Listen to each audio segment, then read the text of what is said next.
सैफ अली पे जिसने हमला किया था वो बांग्लादेशी है। 1946 का जो फॉरेनर एक्ट है वो महा घटिया है, महा सड़ा हुआ है। घुसपैठ की जा रही है भारत में अराजकता फैलाने के लिए। घुसपैठियों की मदद करने से बड़ा तो कोई देशद्रोह है ही नहीं है। ये जो घुसपैठ जिहाद चल रहा है ये बड़े प्लान वे में चल रहा है, भारत को बर्बाद करने के लिए चल रहा है। भ्रष्टाचार के खिलाफ कठोर कानून हो, क्योंकि घुसपैठ का मूल कारण घूसखोरी है। भ्रष्टाचारियों को आजीवन कारावास, फांसी नहीं होगा तब तक घुसपैठ नहीं रुकेगी। मुंबई पुलिस ने बताया है कि सैफ अली पे जिसने हमला किया था वो बांग्लादेशी है। और ये मैं कई बार कह चुका हूं कि भारत में बहुत तेजी के साथ जो अपराध बढ़ रहा है इसमें बांग्लादेशी और रोहिंग्याओं का बहुत बड़ा हाथ है। 2017 में मैंने पीआईएल फाइल किया था, उस समय कहा था कि 5 करोड़ बांग्लादेशी और रोहिंग्या भारत में आ चुके हैं।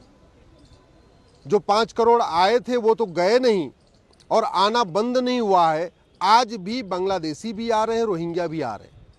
चोरी, लूट, झपटमारी तो कर ही रहे थे, मोबाइल छीन रहे थे, बाकी अपराध कर रहे थे, अवैध हथियारों का कारोबार कर रहे थे, ड्रग स्मगलिंग का काम कर रहे थे, प्रोस्टिट्यूशन का काम कर रहे थे और अब तो हीरो हीरोइनों पे हमला भी करना शुरू कर दिया।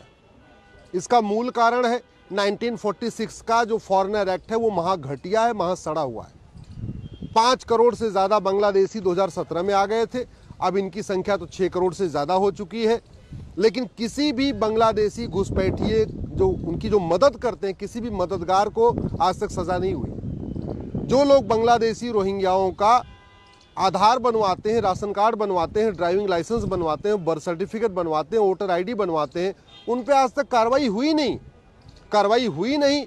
तो इसलिए जो घुसपैठिए आ रहे हैं आराम से यहाँ बसते चले जा रहे हैं, डॉक्यूमेंट बनवा लेते हैं, बैंक में खाता खुलवा ले रहे हैं, जनधन खाता भी खुलवा ले रहे हैं, वोटर आईडी में नाम जुड़ जाता है, फिर वोटिंग का राइट मिल जाता है, फ्री का मकान ले रहे हैं, मुफ्त में राशन ले रहे हैं, मुफ्त में लोन भी ले रहे हैं, मुफ्त में वजीफा भी ले रहे हैं और अपराध बढ़ा रहे हैं वो तो ऊपर से। दिल्ली की डेमोग्राफी बदल चुकी है, आपके मुंबई की डेमोग्राफी बदल चुकी है। भारत के जितने प्रमुख शहर हैं वहाँ बांग्लादेशी और रोहिंग्या घुसपैठियों के कारण पूरी डेमोग्राफी बदल चुकी है। भारत की राष्ट्रीय सुरक्षा को बहुत बड़ा खतरा पैदा हो गया है रोहिंग्या बांग्लादेशी।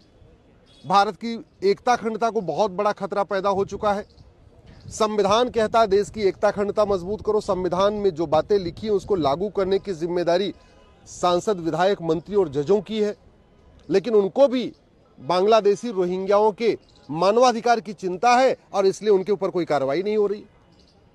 घुसपैठ हमारी राष्ट्र की सुरक्षा के लिए खतरा है। जो राष्ट्र की सुरक्षा के लिए खतरा होता है उससे निपटने के लिए हमारे पास एक कानून है, एनएसए, नेशनल सिक्योरिटी एक्ट। लेकिन किसी भी घुसपैठिए और उसके मददगार के खिलाफ एनएसए नहीं लगाया जा रहा है। घुसपैठ हमारी एकता अखंडता के लिए खतरा है और जो देश की एकता अखंडता के लिए खतरा हो उससे निपटने के लिए कानून है यूएपीए। 6 करोड़ से ज्यादा घुसपैठिए भारत में रह रहे हैं, लेकिन किसी भी घुसपैठिए और उसके मददगार के खिलाफ आज तक यूएपीए नहीं लगाया गया। घुसपैठ की जा रही है भारत की डेमोग्राफी बदलने के लिए, घुसपैठ की जा रही है भारत में अराजकता फैलाने के लिए, घुसपैठ बड़े प्लान में भी की जा रही है। अपने आप में इनडायरेक्ट वॉर चल रहा है भारत में। और भारत के जो नया बीएनएस बना है उसमें भी वेजिंग वॉर का प्रावधान है। पहले वाले आईपीसी में भी वेजिंग वॉर का प्रावधान था। वेजिंग वॉर की धारा जिसके ऊपर लगती है उसको आजीवन कारावास और फांसी तक की सजा होती है। लेकिन वेजिंग वॉर की धारा न घुसपैठियों पे लगाई जा रही है न उनके मददगारों पे लगाई जा रही है। घुसपैठ से बड़ा कोई देशद्रोह नहीं है। घुसपैठियों की मदद करने से बड़ा तो कोई देशद्रोह है ही नहीं है। लेकिन न तो घुसपैठियों पे देशद्रोह की धारा लग रही है, न उनके मददगारों पे धारा लग रही है, देशद्रोह की धारा लग रही है। घुसपैठ अपने आप में एक ऑर्गेनाइज क्राइम है। वहां बॉर्डर पे 2000 रुपए दे घुसपैठी आते हैं, अंदर आते हैं, फिर एक दलाल उनका कॉमन सर्विस सेंटर पे आधार बनवाता है, दूसरा दलाल उनका नगर निगम से बर्थ सर्टिफिकेट बनवाता है, तीसरा दलाल उनका तहसील जाके राशन कार्ड बनवाता है, चौथा दलाल उनका आरटीओ ऑफिस जाके उनका ड्राइविंग लाइसेंस बनवाता है, पांचवा दलाल फिर वोटर आईडी में नाम जुड़वाता है। अपने आप में ये एक बड़ा ऑर्गेनाइज क्राइम है। कोई एक और दलाल आएगा उनकी झुग्गियां बनवाएगा, कोई और दलाल आएगा उनको नेताओं से मिलवाएगा। सब कुछ बड़े ऑर्गेनाइज तरीके से हो रहा है। इसके बावजूद घुसपैठियों और उनके मददगारों के खिलाफ ऑर्गेनाइज क्राइम की धारा नहीं लग रही है। महाराष्ट्र में मकोका है, लेकिन किसी भी घुसपैठिए और उसके मददगार खिलाफ मकोका नहीं लगा। गुजरात के पास गुजकोका कानून है, लेकिन गुजरात में भी किसी भी घुसपैठिए और उसके मददगार के खिलाफ आज तक घुसखोर नहीं लगा।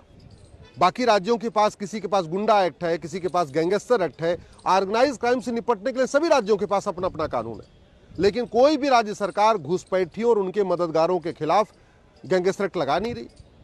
आज तक किसी भी सरकार ने घुसपैठियों और उनके मददगारों की 100% प्रॉपर्टी जब्त करने के लिए कोई प्रयास नहीं किया। आज तक किसी भी सरकार ने घुसपैठियों और उनके मददगारों की सिटीजनशिप खत्म करने का कोई प्रयास नहीं किया। आज तक घुसपैठियों और उनके मददगारों को किसी को आजीवन कारावास आज तक हुआ ही नहीं, आज तक का हुआ नहीं है, इसलिए कानून का खौफ नहीं है। और घुसपैठी आते जा रहे हैं, आते जा रहे हैं, आते जा रहे हैं। असम के बॉर्डर पे से भारत में आते हैं, बंगाल के बॉर्डर से भारत में आते हैं और पहुंच जाते हैं द्वारका जी, पहुंच जाते हैं जामनगर, पहुंच जाते हैं भावनगर, पहुंच जाते हैं महाराष्ट्र, गुजरात, बंगाल, अपना हरियाणा पहुंच जा रहे हैं। भारत के 800 जिले में से ऐसा एक भी जिला नहीं है जहां घुसपैठिए नहीं पहुंच चुके हैं। भारत में जितने भी आर्मी के कैंट हैं, उन आर्मी के कैंट के पास घुसपैठियों ने झुग्गी बना लिया है। जितने एयरफोर्स के बड़े हमारे एयरफोर्स के स्टेशन है, वहां आसपास घुसपैठियों की झुग्गियां बन चुकी है। जितने बड़े एयरपोर्ट है, वहां घुसपैठियों ने अपनी झुग्गियां बसा लिया। जितने वीवीआईपीज एरिया है, जहां जजेस रहते हैं, सांसद रहते हैं, विधायक रहते हैं, बड़े बड़े बंगले बने हुए, वहां देखिए घुसपैठियों ने झुग्गी बसा लिया है। आप मुंबई में देख लीजिए, चाहे वो जुहू हो, चाहे वो नरीमन पॉइंट का एरिया हो, चाहे वर्सोवा का एरिया है, चाहे वर्ली का एरिया है, चाहे मालाबार हिल्स है, घुसपैठियों ने अपनी झुग्गियां बना लिया है। तो वो बड़े प्लान्ड वे में अलग अलग स्थानों पे इनकी झुग्गियां बनती जा रही हैं। उसका मूल कारण ये है, अवैध निर्माण करना गंभीर अपराध नहीं है। झुग्गी बनाना, सार्वजनिक स्थान पे झुग्गी बनाना कोई गंभीर अपराध नहीं है। घुसपैठियों का डॉक्यूमेंट बनवाना कोई गंभीर अपराध नहीं है। फर्जी आधार बनाना, फर्जी राशन कार्ड बनाना, फर्जी ड्राइविंग लाइसेंस बनाना, फर्जी वोटर आईडी बनाना, ये कोई सीरियस क्राइम नहीं है। घुसपैठ का मूल कारण घूसखोरी है और घूसखोरी कोई गंभीर अपराध नहीं है। कुछ लोग घूसखोरी की बात, घुसपैठ की बात करते हैं, घुसपैठियों को भगाओ, घुसपैठियों को भगाओ, घुसपैठियों को भगाओ, ऐसी बात भी करते, लेकिन कभी नहीं कहते कि घुसपैठियों और उनके मददगारों के खिलाफ एनएसए लगाइए, यूएपीए लगाइए, वेजिंग वॉर लगाइए, देशद्रोह लगाइए, गैंगस्टर एक्ट लगाइए।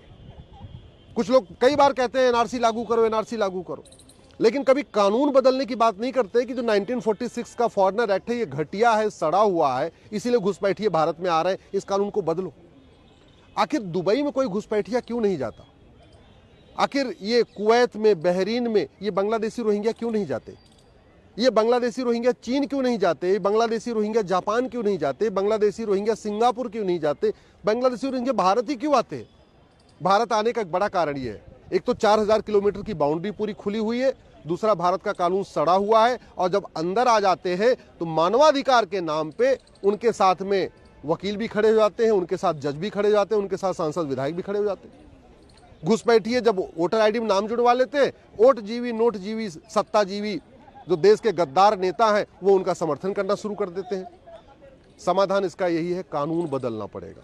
समाधान ये है कि बॉर्डर पे आपको ऊंची दीवार बनवाना पड़ेगा। मैं सरकार से आग्रह करता हूं, 1 साल के लिए सारे प्रोजेक्ट रोक दीजिए। 1 साल के लिए जितने रेलवे के प्रोजेक्ट हैं, जितने एयरपोर्ट के प्रोजेक्ट हैं, जितने बंदरगाह के प्रोजेक्ट, सब प्रोजेक्ट रोक दीजिए। देश में जितने मिस्त्री हैं, जितने लेबर हैं, सबको भारत के बॉर्डर पे लगाइए।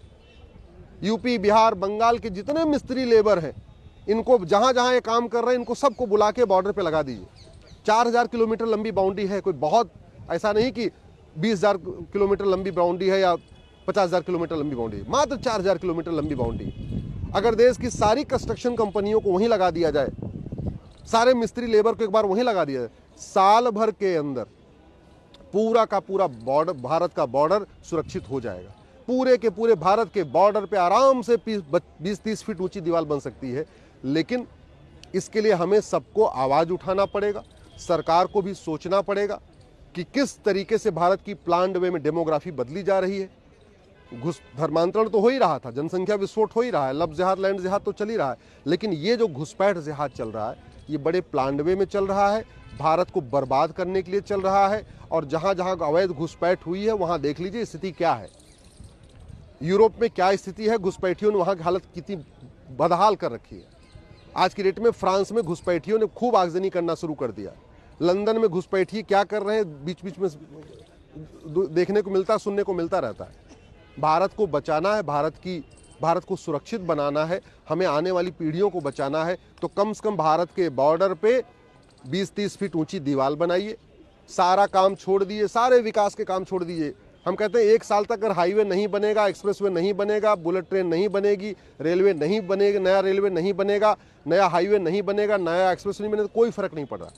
एक बहुत हो चुका है, 10 साल में खूब जबरदस्त बन चुके हैं सब कुछ। 1 साल केवल और केवल भारत को सुरक्षित बनाने में हमें काम करना चाहिए। बाउंड्री ऊंची हो, कानून कठोर हो, भ्रष्टाचार के खिलाफ कठोर कानून हो, क्योंकि घुसपैठ का मूल कारण घूसखोरी है। जब तक घूसखोरों को कठोर सजा नहीं मिलेगी तब तक घूसखोरी नहीं तब तक घुसपैठ नहीं रुकेगी। जब तक भ्रष्टाचारियों को आजीवन कारावास फांसी नहीं होगा तब तक घुसपैठ नहीं रुकेगी। तो कानून भी बदलने की ज़रूरत है, दीवार भी ऊंची करने की ज़रूरत है। मैं आप लोगों से आग्रह करता हूं, इस विषय पे अपने अपने सांसद विधायक से मिलिए और मिल करके आवाज़ उठाइए।